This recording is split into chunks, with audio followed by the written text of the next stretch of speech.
저희가 잠깐 지난 시간 내용을 살짝 복습을 하자면 갈라디아서, 그러니까 사도 바울이 갈라디아에 보낸 서신이에요. 그래서 갈라디아 교회는 누가 개척을 했다고요? 사도 바울. 또 누구? 그렇죠. 바나바하고 사도 바울이. 우리가 지도를 보면은 이 안디옥에서 바나바하고 그때는 사울이었죠. 사울이 보냄을 받아요.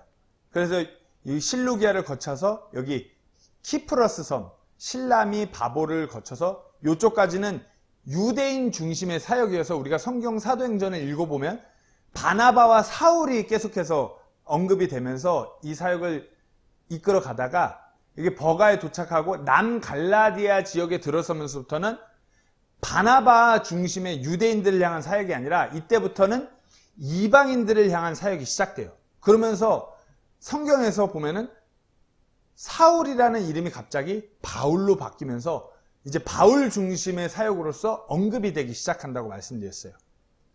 그래서 다시 한번 말씀드리지만 이 안디옥에서 유대인들의 회당을 거치면서 이때까지 도착할 때 바나바하고 사울, 특히 사도 바울은 엄청난 고통을 당했다고 말씀드렸어요. 채찍질을 당하는 것, 대부분 유대인들한테 당한, 성경 고린도후서에 나와 있는 대로 유대인들한테 돌로 맞기도 하고 몽둥이로 맞기도 하고 태형을 당하기도, 채찍질을 당하기도 했어요. 그러니까 온몸이 이미 갈라디아 지역에 도착했을 때는 이미 반송장 상태, 숨이 붙어있는 것도 어려울 정도의 상태에서 이방인들의 사역을 이끌어가면서 개척한 교회가 갈라디아 교회였다. 바울의 초기 사역지. 그리고 갈라디아 교회, 이때 이 서신이, 갈라디아 교회의 서신이 쓰여질 때는 우리가 여기서 보면은 야고보서가 먼저 이전에 있었고 그 뒤에 갈라디아서, 그리고 그 뒤에 데살로니가 전후서, 고린도 전후서, 로마서, 옥중서신이라는 이와 같은 서신들, 목회서신, 히브리서, 유다, 이 서신들이 이 뒤에 쓰여졌어요. 때문에 바울이 바나바와 함께 그때 갈라디아 지역에 머물 때에는 한 4, 5개월 정도밖에 시간이 되지 않아요. 그 짧은 기간에 세워진 교회, 즉 다시 말해서 교리적으로 많이 부족했던 시대적 배경이고 그런 지역이 바로 갈라디아 지역이었어요. 그렇기 때문에 다른 복음, 그리스도의 은혜의 복음이 아니라 어떤 행위, 어떤 율법에 나와 있는 대로 할례를 받은 자만이 구원을 받았다라고 주장하는 것 같은 다른 복음이 들어왔을 때 이들이 그렇게 아무렇지도 않게 옮겨갈 수밖에 없었던 거는 이때 시대적인 상황이 그 은혜의 복음에 대한 교리적으로 올바르게 이렇게 서신서나 하나님의 그런 말씀이 기록된 시대적인 배경이 아니었기 때문에 많이 무지하고 하나님의 말씀을 모르고 있던 갈라디아 교회 성도들이 그렇게 옮겨갈 수밖에 없던 시대적 상황이었다고, 거기까지 했어요. 자, 갈라디아 서신.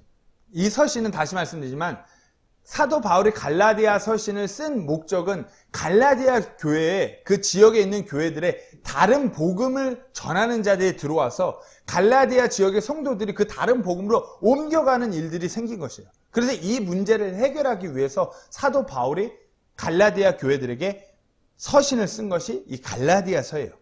다른 복음은 율법대로 할례가 없으면 구원도 없다. 할례가 구원의 표징이다. 그리고 할례를 받고 율법대로 그 행위로, 그 전통대로 살라고 말하는 것이 다른 복음이에요.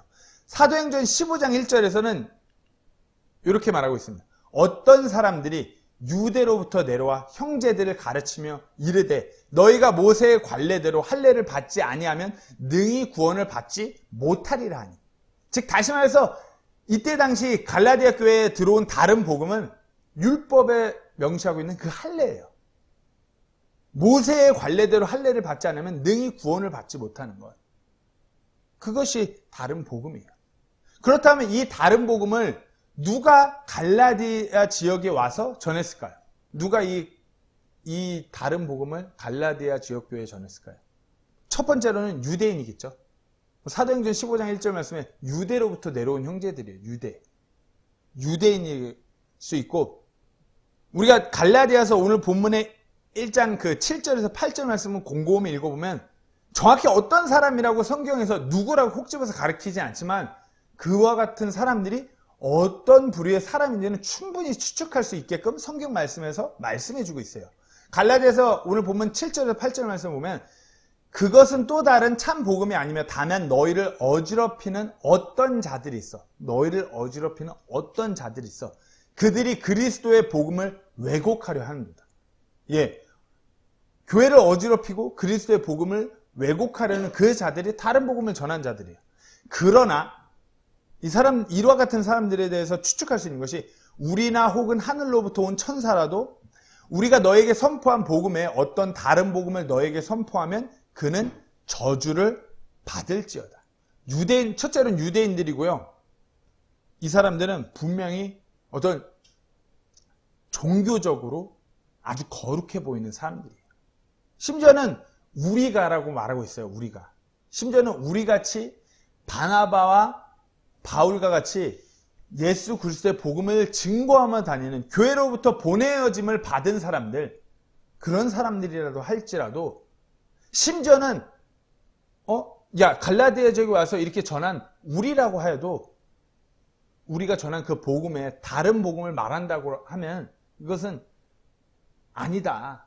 이것을 절대로 너희가 믿으면 안 된다. 그 사람들 오히려 저주를 받아야 된다라고 아주 강하게 말하는 사도 바울이에요. 왜 그러냐? 왜 바울이 이렇게까지 강하게 얘기했냐?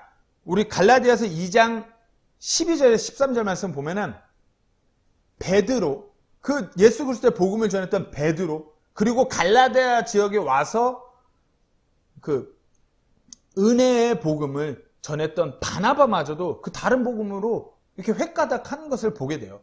갈라디아서 2장 12절 13절 말씀에 야고보에게서 온 어떤 자들이 오기 전에 그가 이방인들과 함께 먹었으나, 이것은 베드로를 얘기하고 있는 거예요. 그들이 오매 할례자들인 그들을 두려워하여 그가 뒤로 물러가 자신을 분리하였으며, 그리고 갈라디아 교회를 세운 바나바까지도 다른 유대인들도 그와 함께 위선을 행하고 심지어 바나바도 그들의 위선에 끌려갔느냐. 이 위선이 뭐예요? 야, 할례 받은 자만이 구원받은 자들이야. 할례 받은 자만이 거룩한 자들이야. 무할례자들은 아니야. 우리는 저들하고 겸상할 수도 없는 거룩한 할례자들이야. 다른 복음이에요. 여기에 베드로, 바나바까지도 그러했어요. 때문에 사도 바울은 아주 강하게 얘기하는 것이에요. 아무리 천사라고 할지언정 다른 복음을 전하는 것은 저주받는 일이라고 강하게 말하는 것이에요.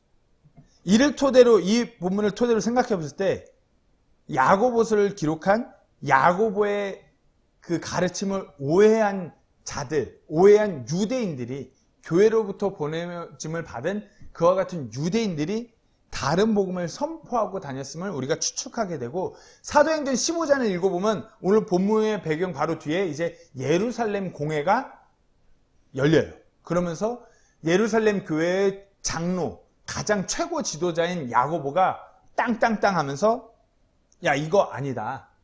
이것이 아니다. 이것은 예수 그리스도의 그 은혜의 복음이 아니다라고 예루살렘 공회가 열리면서 온전히 그렇게 우리가 보게 돼요. 여기서 우리가 분명하게 알 수 있는 것은 성경 지식이 아무리 많다고 해도 그리스도의 은혜의 복음이 아닌 다른 복음을 전할 수 있다는 것이에요. 그리고 다른 복음을 전하는 자들이 아주 말에 능하고 아주 보기에 진짜 대단한 종교인처럼 보인다는 것이에요. 지금 이 시점에도 많은 교회가 있어요. 많은 교회가 있음에도 불구하고 예수 그리스도의 그 은혜의 복음이 선포되는 교회가 그렇게 많지 않아요. 교회에서 마지막 때에 대해서, 교회가 휴거되는 그 복된 소망에 대해서 그것을 증거하는 교회가 많지 않아요. 저는 이와 같은 교회들이 성경적인 지식이 부족해서 그렇게 전하고 있다고, 그렇게 그런 것을 전해야 될 것을 전하지 않고 있다고 생각하지 않아요. 성경적인 지식이 엄청나요. 지금 이 시대적으로 봤을 때 인터넷이라는 어떤 매체를 통하여서 엄청나게 많은 어떤 성경적인 지식도, 그와 같은 정보도 유입이 되는 시대예요. 문제는 하나님의 말씀에 대한 믿음이 성경에서 말하고 있는 그 믿음과 일치하지 않는다는 것이에요. 하나님의 말씀에는 오류가 없고, 하나님의 말씀은 진정 능력의 말씀이라는 이 성경에서 말하고 있는 근본적인 이 믿음이 틀리기 때문이에요. 성경에 대해서 사람이 하나님의 말씀이 아닌 사람이 쓰여진 말씀이라고 믿는 잘못된 믿음이라면 아무리 성경적으로 많이 안다고 해도 어디까지나 그건 지식일 뿐이고 무수히 많은 사본과 번역본을 두루두루 꿰고 있다고 해도 그냥 많은 정보를 가지고 있는 것에 불과한 것이에요. 모든 성경 기록이 하나님의 말씀이 아니라 그냥 부분적으로 하나님의 말씀 이렇게 믿고 다른 부분으로는 어떤 세상의 철학과 그 인본주의적인 것을 섞으려고 한다면 잘못된 것이에요. 지금 그와 같은 교회가 너무나 많아요. 잠언 30장 5절에서 6절 말씀이 이렇게 말씀하고 계십니다. 하나님의 모든 말씀은 순수하며 그분은 자신을 신뢰하는 자들에게 방패가 되신. 뭐라고요? 하나님의 모든 말씀은 순수해요. 너는 그분의 말씀에 더하지 말라. 그분께서 너를 책망하실 터인즉 네가 거짓말쟁이로 드러날까 염려하라. 하나님의 말씀 그 자체로 된 것이에요. 거기에 어떤 인본주의적인 것, 세상 철학, 그와 같은 것을 섞으면 안 돼요. 그와 같은 걸 섞으면 어떻게 해요? 하나님의 말씀을 왜곡시킬 수밖에 없는 것이에요. 우리 또한 하나님의 말씀에 대한 이와 같은 성경적인 순수한 믿음을 고수하지 않는다라면 어느 순간 우리도 다른 복음을 전하는 어리석은 자가 될 수 있는 것이에요. 성경 말씀대로가 아니라 어떤 세상적인 어떤 종교적인 철학 그와 같은 것들을 섞는다라고 하면 우리도 다른 복음 전할 수 있는 것이에요. 너 교회 다닌다는 사람이 왜 그래? 구원받았다는 사람이 왜 이래? 이건 구원받은 거 아닌 거 아니야? 오직 하나님의 말씀대로, 은혜의 말씀대로. 예수님께서 우리의 죄 때문에 십자가에 못 박혀 돌아가시고 3일 만에 부활하신 그 십자가 복음, 그리고 곧 다시 오실 그 예수님을 간절히 소망하는 그 복된 소망, 우리가 전해야 되는 것이 그것이에요. 유대인들은 다른 복음을 전했어요. 이들은 그리고 드러나는 그 모습은 아주 대단한 종교인의 모습으로 드러났어요. 아주 유능한 종교인들이에요. 아주 말에도 능하고 그 예루살렘의 엄청난 그 복음의 회심의 기적가도사 같은 사건의 주인공인 베드로도 그 다른 복음에 넘어갔어요. 그리고 갈라디아 지역의 교회를 은혜의 복음을 선포하면서 그 사역에 함께했던 바나바마저도 그 다른 복음에 넘어갔던 것이에요. 갈라디아서 2장 11절에 13절 말씀 제가 다시 한번 읽겠습니다. 그러나 베드로가 안디옥에 이르렀을 때 그가 책망받아야 했으므로 내가 그를 대면하여 책망한. 사도 바울이 베드로를 책망했던 것이에요. 다른 복음에 휩싸여갖고 막 오락가락하는 이 베드로, 야 사도 베드로 이거 아니지 않냐고 바울이 책망했던 것이에요. 야고보에게서 온 어떤 자들이 오기 전에 그가 이방인들과 함께 먹었으나 그들이 오매 할례자들이 그들을 두려워하며 그가 뒤로 물러나 자신을 분리하였으며 다른 유대인들도 그와 함께 위선을 행하고 심지어 바나바도 그들의 위선에 끌려갔느니. 아주 말에 능하고 겉으로 보이기에는 아주 거룩한 종교 지도자들의 모습을 꾀하고 있던 것이 어찌 보면 다른 복음을 전하는 자들이었어요. 얼마나 화술에 말에 능하면은 베드로와 바나바까지도 다른 복음 이게 맞나?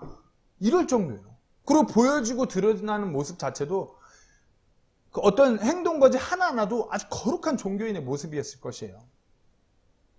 우리가 이 시점에서 아무리 이 사람 진짜 이 사람은 딱 봐도 크리스찬이야. 이 사람은 진짜 성품도 좋고 이 사람 진짜 사람 좋아. 진짜 저 사람 진국이야. 이런 사람이라고 하여도 예수 그리스도의 그 은혜의 복음 외에 다른 복음을 증거한다라면 아닌 것이에요. 아무리 좋고 아무리 사람이 좋고 아무리 대단해도 다른 복음을 전한다라고 하면 그건 잘못된 것이에요. 우리가 그래서 분명히 알아야 돼요. 그와 같은 사람들이 거짓 교사예요. 각종 지금 이 시대의 이단들이 이렇게 다가와요. 그러면 사람들이 왜 이단에 쉽게 넘어가는지 알아요? 그 사람들이 너무 친절하고 너무 사람이 좋고 너무 정직해요. 그 사람에 혹하는 거예요. 그러니까 이 사람이 말하는 건 다 참인 것 같이 느껴지는 것이에요. 거룩한 종교인의 모습. 몰몬, 제가 미국에 있을 때 몰몬 유타주에 한 6개월 정도 거주했는데 몰몬 사람들이 얼마나 친절하고 얼마나 정직한 줄 아세요? 딱 봐도 몰몬 사람들, 이 사람은 진짜 믿는 사람들이라 이래요. 여호와 증인은 어떻고요? 신천지가 이렇게 사람들 이렇게 확 끌어모으려고 다가갈 때는 어때요? 엄청 친절하고 엄청 섬겨주고 최고예요. 그러니까 획할 수밖에 없는 것이에요. 아무리 사람 좋고 아무리 우리한테 잘 대해줘도 그 그리스도의 은혜의 복음이 아니라 다른 것을 전한다면 잘못된 것이에요. 하나님께 책망받을 그 일을 하고 있는 것이에요. 우리가 그것을 분명히 알아야 돼요. 그와 같은 자들은 거짓 교사, 교회에 들어오려고 하는 누룩인 것이에요.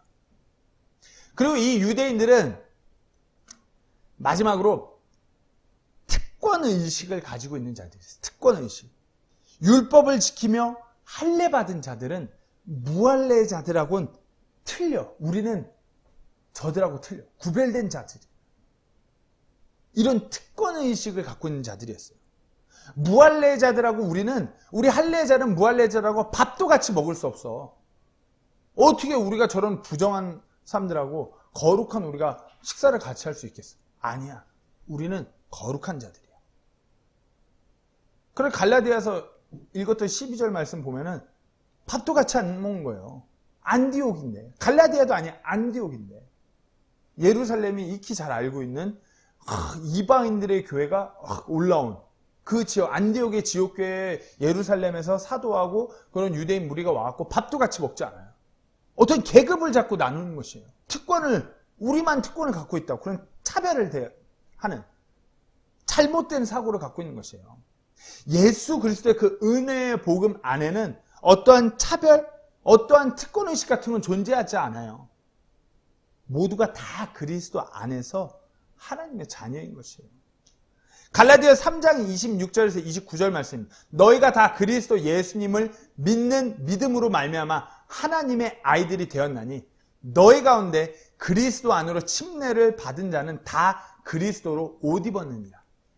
거기에는 유대인이나 그리스인이 없고 매인자나 자유로운 자가 없으며 남자나 여자가 없나니 너희는 다 그리스도 예수님 안에서 하나이니라. 너희가 그리스도께 속한 자라면 곧 아브라함의 씨요 약속에 따른 상속자니라. 바울은 다른 복음으로 옮겨가서 이렇게 교회 안에 갈등이 생기고 문제가 생긴 그 갈라디아 교회 성도들에게 온전하게 말하는 것이에요. 그리스도 안에는 어떤 특권 같은 거 없다. 차별이 없다. 모두가 다 똑같은 하나님의 그 상속자다. 거기엔 유대인이나 그리스인도 없고 우리가 갈라디아 지역교회 성도들이 대부분이 노예인데 거기에는 매인자도 없다. 거기에는 그리고 누구는 특별히 자유로운 자 이런 거 없다. 다 똑같이 그리스도 안에서 하나야. 그것을 전하는 것이에요. 로마서 1장 16절 말씀을 보시면 바울의 고백입니다. 내가 그리스도의 복음을 부끄러워하지 아니하노니 이는 그 복음이 믿는 모든 자를 구원에 이르게 하시는 하나님의 권능이기 때문이라. 먼저는 유대인에게요 또한 그리스인에게로다. 바로 이들이 이와 같은 유대인들 특권의식에 젖어있는 이들이 다른 복음을 전한 자들이 있어요. 유대인이며 종교적인 깊이가 있는 자들이었고요. 누가 봐도 아주 거룩하고 성품 좋은 사람들이었어요. 교회에서 보내진 자들이니까 믿고 신뢰할 만한 사람이었어요. 하지만 이들은 다른 복음을 전한 특권의식에 사로잡혀 있는 자들이었어요. 지금도 이와 같은 부류의 많은 사람들이 있어요. 이와 같은 부류의 목회자들도 있어요.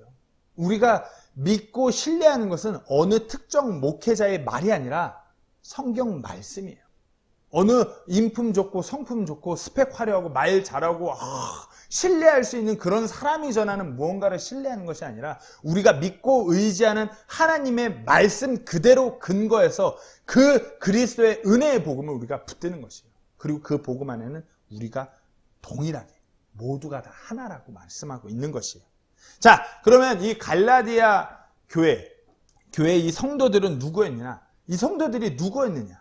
어떤 이들이었기에 이 다른 복음으로 옮겨갔으며 또 어떤 이들이었기에 이 갈라디아 서신을 통해서 다시 은혜의 복음으로 돌아왔는지 그거를 살펴보려고 합니다. 자, 먼저 갈라디아 교회 성도들의 대부분이 앞서 말씀드렸듯이 대부분 신분이 뭐였다고요? 이방인. 또 아까 메인자가 뭐죠? 노예였어요. 이 남갈라디아 지역인 비시디아, 안디옥, 이고니온, 루스드라 이 지역은 BC 25년경 아우구스투스, 이거 발음 되게 어려워요. 아우구스투스에 의해서 세워진 식민지 도시예요. 특별히 그런 로마 제국의 어떤 연결고리가 있는 최상위가층 소수를 제외하고는 대부분이 노예 식민지 도시였어요. 아주 제국주의, 그 주인에 의해서 억압되는 노예, 물건으로 취급되는 노예였어요. 이 막 영화 같은 거, 옛날 영화 같은 거, 로마 시대 그런 영화 보면 보이잖아요. 로마 군인이나 로마 이런 특정 계층 사람들이 노예한테 낙인을 찍어갖고 낙인을 갖고서 시장 같은 데서 올려놓고서 막 그냥 판매해요. 경매 붙이듯이. 물건 취급당하는 시대예요.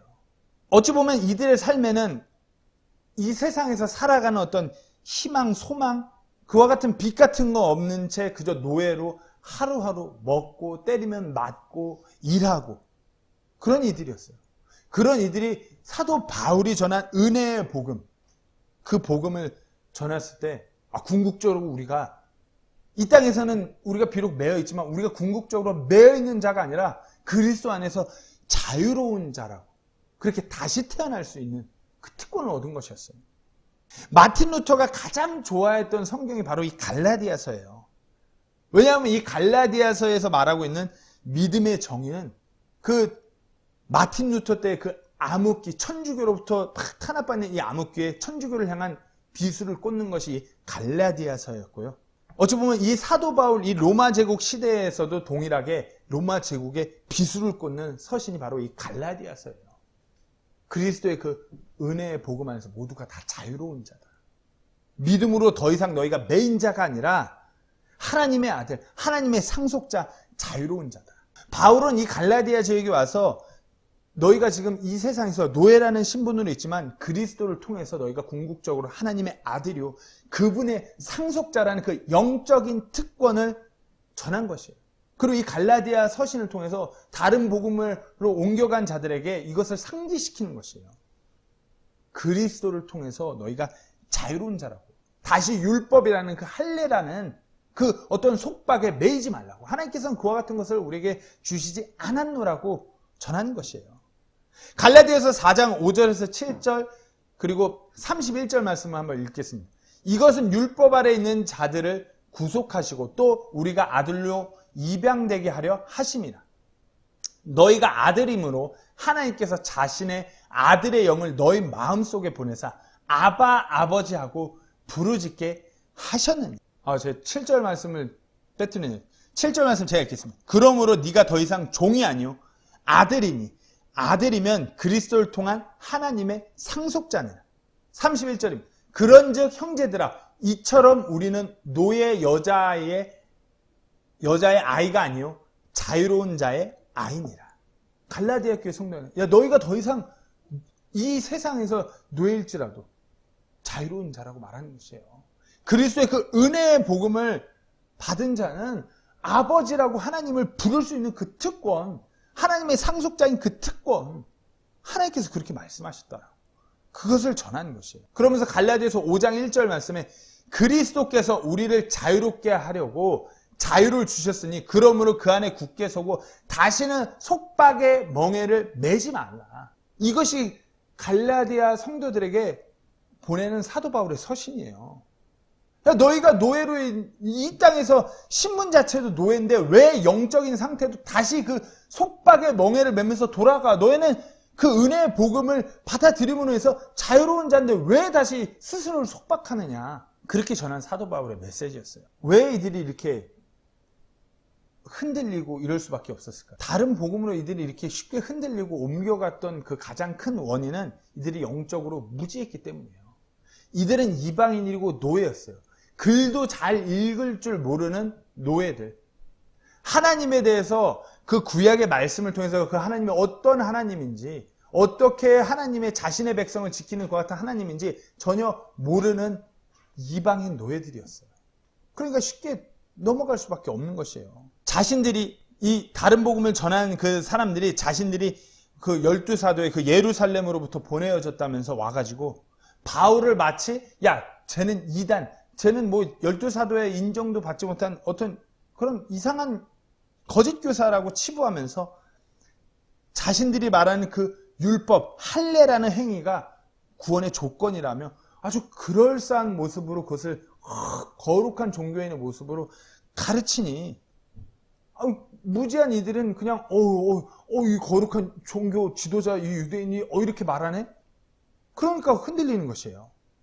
여기가 우리가 여기서 짚고 넘어가야 되는 것이 우리가 구원 받았다라면 절대로 영적으로 무지한 상태로 영적 무방비 상태로 그대로 있어서는 안 되는 것이에요. 말씀을 계속해서 배우고 바른 교리 안에 올바르게 세워져 나가야 돼요. 그래야지만이 거짓 교사로부터 잘못된 가르침으로부터 분별력 있게 자신을 지킬 수 있는 것이에요. 시편 119편 92절에서 96절을 제가 한번 읽겠습니다. 주의 법이 나의 기쁨이 되지 아니하였더라면 내가 나의 고난 중에 멸망하였으리이다. 내가 결코 주의 훈계들을 잊지 아니하리니 주께서 그것들로 나를 살리셨나이다. 나는 주의 것이오니 나를 구원하소서. 내가 주의 훈계들을 구하였나이다. 사악한 자들이 나를 멸하려고 기다렸사오나 나는 주의 증언들을 깊이 생각하리이다. 내가 모든 완전한 것들의 마지막을 보았사오나 주의 명령은 심히 넓으니이다. 하나님의 말씀이 마귀의 간계로부터 우리를 구해주는 것이에요. 뭐 신천지 각종 이단, 뭐 행위구원, 성공주의, 기복신앙 그 원인은 다 하나님의 말씀을 모르기 때문에 혹하고 넘어가는 것이에요. 그럴싸한 미사옥으로 막 이렇게 기도하고 기독교라는 어떤 종교에 대해 박식하다고 해도 하나님의 말씀을 모르고 매일 그분의 말씀에 자신을 낮추고 순종하고 있지 않는다면 영적인 무방비 상태인 것이에요. 말씀을 안다는 것은 지식적인 것이 아니라 경험하고 있는 것이에요. 하나님의 그 진리의 말씀을 안다라는 것은 매일 그 진리의 말씀 앞에 자신을 순종시키고 계속해서 그 말씀을 따라 나아가는 것이에요. 우리가 그리 해야 되는 것이에요. 저도 똑같아요. 그리고 그렇게 영적인 무방비 상태에 있기 때문에 다른 복음으로 옮겨갔어요. 하지만 우리가 이 갈라디아 서신을 보아서 알건데 이들은 다시 옮겨왔어요. 어떤 사람들이었길래? 이 갈라디아 지역 그 교회 성도들은 순수한 신앙의 자세를 가진 사람들이었어요. 막 무지했어요. 하지만 이들은 하나님을 알아가고자 하는, 하나님의 말씀을 더욱더 알아가고자 하는 순수한 신앙의 자세를 가지고 있던 자들이에요.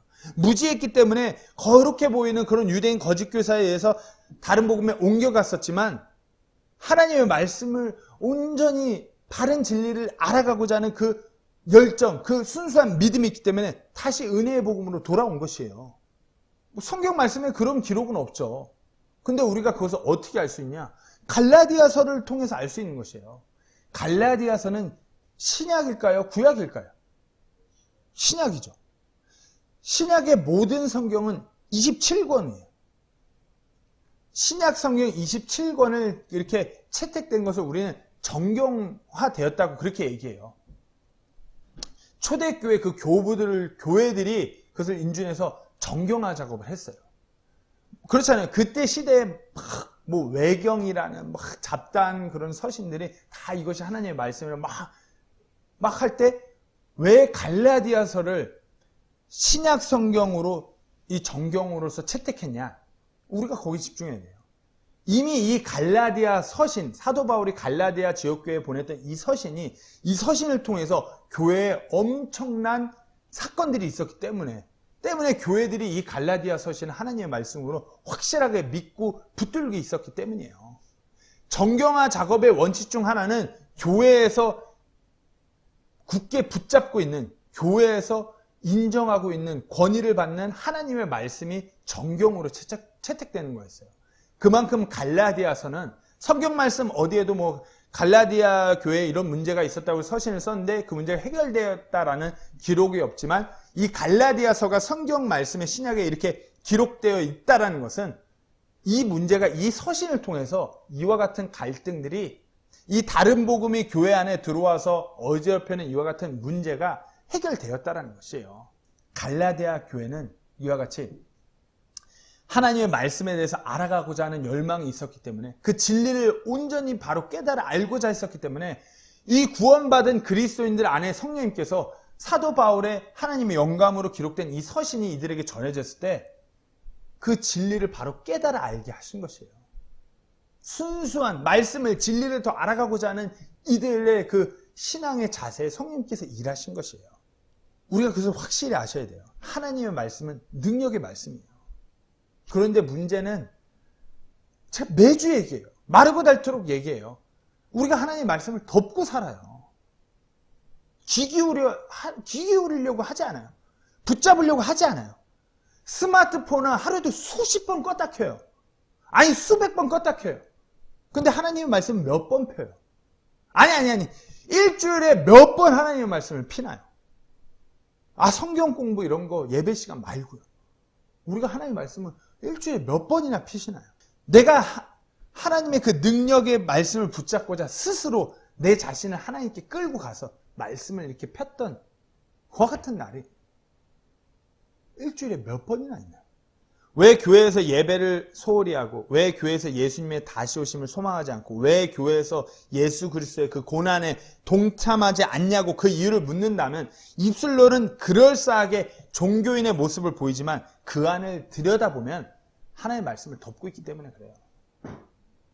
지금 이 시점에서 유튜브나 이런 인터넷 매체로 그렇게 성경적인 지식이 그 정보가 방대하면 뭐예요? 하나님의 말씀은 덮고 있는데. 이사야서 29장 13절 말씀은 딱 지금 우리에게 하는 말씀과도 같아요. 그러므로 주께서 이르시되 이 백성이 자기 입으로는 나를 가까이하며 자기 입술로는 나를 공경하나 그들의 마음은 내게서 멀리 떠났고 그들이 사람들의 훈계로 가르침을 받아 나를 두려워하는도다. 우리가 이와 같은 백성의 모습 아니에요? 입술로는 우리 하나님 그렇게 고백하지만 우리의 마음은 하나님으로부터 떠나 있는, 하나님의 말씀이 아닌 사람들의 훈계, 즉 세상의 어떤 철학, 세상의 어떤 가치관, 어떤 기복신앙의 그런 인본주의적인 것, 그것을 통해서 하나님에 대해 오해하고 착각해요. 그와 같은 백성이 우리가 아닌지 돌아봐야 돼요. 그러니까 하나님에 대해서 오해해요. 제가 이렇게 종종 세부에서 좀 이렇게 교회 다니셨다라고 하는 분들한테 복음 전하려고 이렇게 복음을 전하면 다 하나님에 대해서 오해해요. 교회에 출석하고 있는 분인데도 불구하고 천국 갈 확신이 없대요. 자기가 좀 그래서. 교회를 매주 가고 있는데도 그래요. 하나님에 대해서 오해하는 거예요. 예수 그리스도의 그 은혜의 복음이 아니라 다른 복음이 섞여갖고 오해하는 것이에요. 우리도 그럴 수 있다는 것이에요. 우리가 때로는 입술로는 뭔가 미사여고 막 이런 거 잘 못하고 말이 어눌하고 말도 잘 못하고 기도도 잘 못할지언정 하나님을 가까이 하는 어떤 사람의 훈계가 아니라 하나님의 말씀의 그 가르침을 귀 기울이는 이 갈라디아 성도들과 같은 순수한 그런 신앙의 자세를 갖고 있어야 되는 것이에요. 마지막으로 이 갈라디아 교회 성도들은 누구였냐? 사도 바울의 그 사역의 목격자들이었어요. 그죠? 이 서신의 목적은 다른 복음이 교회에 들어와서 흔드는 영적인 문제를 해결하기 위함이고, 앞서 말씀드렸다시피 이 갈라디아서가 정경으로 채택되고 교회가 이것을 그렇게 인증하고 붙들고 있는 이유는 교회 안에 이 다른 복음이라는 문제를 이 갈라디아 서신을 통해서 해결했기 때문이에요. 그리고 성도들은 온전히 순종했고요. 그리고 갈라디아 교회의 문제로 다시 한번 돌아가면 할례라는 것을 어떤 그 흔적으로 표로, 구원받은 흔적으로 표로 받아들이고 있었어요. 이 성도들이. 거룩한 율법을 지키며 행동거지가 율법대로 그렇게 거룩함을 쫓아가면 하나님의 선택된 백성임을 드러내는 거였어요. 그런데 진짜 복음이 그렇지 않았던 것이죠. 사도 바울이 이렇게 전하죠. 갈라디아서 6장 12절 17절 말씀에 육신으로 잘 보이고자 하는 모든 자들이 억지로 너에게 할례를 받게 하면 단지 그리스도의 십자가로 인한 핍박을 받지 아니하려 함이니라. 그렇죠? 유대인들이 이 거룩해 보이는 이 사람들이 와서 다른 복음을 전해요. 근데 이들은 그리스도의 십자가로 인한 핍박을 받지 아니하려고 했대요. 즉 다시 말해서 이 유대인들은 이 로마 제국의 이 식민지로인 이 여기서 로마의 황제가 우리의 주님이 아니라 예수 그리스도가 우리의 주님이라는 이 예수 그리스도의 복음을 전하면은 엄청난 고난길에 들었으니까 야 아니야 그거 말고 할례 받는 게 구원받는 거야. 이렇게 전했던 자들이었어요. 그거 아니야. 그러니까 겉으로 거룩해 보이고 막 그랬지만 속은 아니에요. 자기 살 길만 찾고 자기 탐욕에 눈이 멀어서 거룩해 보이는 그 같은 어떤 명성만 쫓는 그와 같은 자들이 있어요. 근데 사도 바울이 뭐라고 그래요? 17절에 이제부터는 아무도 나를 괴롭게 하지 말라. 내가 내 몸에 주 예수님의 자국들을 지니고 있는. 여기서 주 예수님의 자국, 마크스라고 이 영어 단어인데 이건 우리가 쉽게 말해서 흉터예요. 흉터. 특히 이 노예들은 이 자국이라는 이 단어를 잘 알고 있는 것이 노예들에게 노예라는 자국을 남기는 것이에요. 그 노예라는 낙인, 그 흉터를 남기기 때문에 이 표현을 잘 알아요. 이제 이 갈라디아 성도들은 이 서신의 이 한마디에 기억하는 것이에요. 사도 바울의 이 한마디, 내가 내 몸에 주 예수님의 자국들, 내가 예수 그리스도를 증거함으로 인해서 내 몸에 그 쌓인 흉터들, 내가 이와 같은 것들을 가지고 있다. 근데 너희들에게 다른 복음을 전한 저 유대인들, 니네 봐봐라. 저 유대인들은 이 로마 제국 치하에서 핍박받지 않기 위해서 이 예수 그리스도의 복음에 다른 복음이라는 것을 희석시킨 자들이다. 하지만 나는 그렇지 않았다. 너희가 잘 알지 않느냐. 이렇게 전하는 거죠. 갈라디아 성도들은 이 바울 사역에 이방인 선교에 예수 그리스도를 증거하는 그와 같은 사역의 목격자들이었어요. 바울의 몸에 담겨있는 그 엄청난 예수 그리스도의 흔적들을 이 사람들이 기억하는 것이에요. 채찍에 무수히 많이 뜯기고 막 몽둥이에 맞아서 온몸이 부러지고 돌에 맞기도 하고 그것을 기억하는 것이에요. 거룩해 보이는 다른 복음으로 옮겨간 자들의 그 할례라는 표를 붙들고 있는 자들에게 사도 바울이 그렇게 전하는 것이에요. 내 몸의 흔적들 니네가 기억하지 않냐. 더 이상 나를 괴롭게 하지 말라. 그들이 전한 그 복음과 내가 전한 예수 그리스도의 그 은혜의 복음은 비교할 바가 아니다. 그것을 재차 확인시킨 것이에요.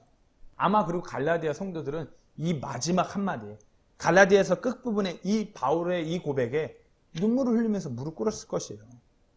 표면적인 그 거룩함이 그럴싸한 모습의 그런 그리스도인이 아닌 것이에요.